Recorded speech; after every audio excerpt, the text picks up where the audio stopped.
Благодарам, председателе. Да заклучиме треба неколку работи.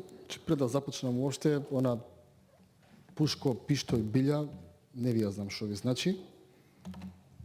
Ама неке птице никад не полете, можам да ви ја објаснам потоа.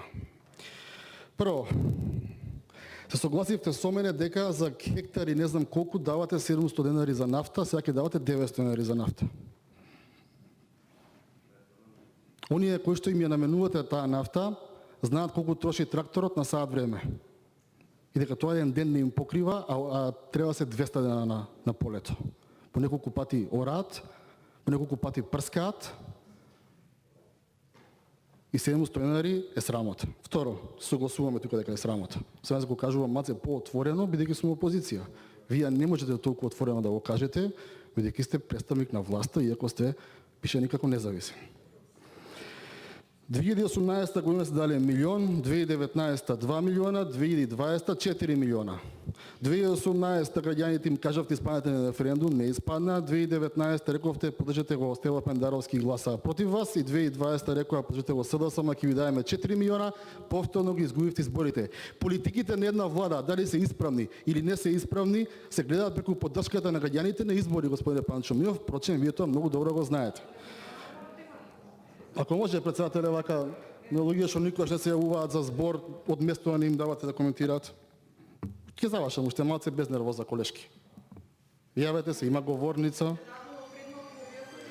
Смирено, не бегам од темата ја уопште. Не. Сега вака, последното, ајде молам, имате говорница.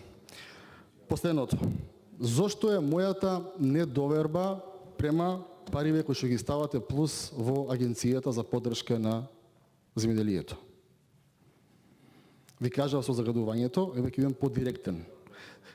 Министерство за земјоделие моментално денес должи 70 милиони евра за субвенции по разни основи.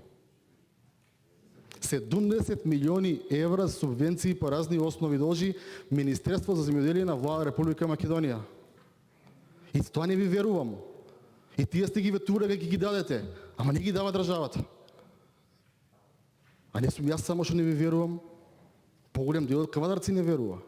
Така да треба да бидеме објективни, добро е да се помогнат земјоделците. Тешка беше годината, посебно на лозарите, наврнаат 300 литри дожд на метар квадратен, све тоа го разбирам, се ми е јасно, но едноставно се надевам дека ќе ме демантира овој пат владата и ќе го исплати, односно ќе го реализира она кое што го ветила. Благодарам.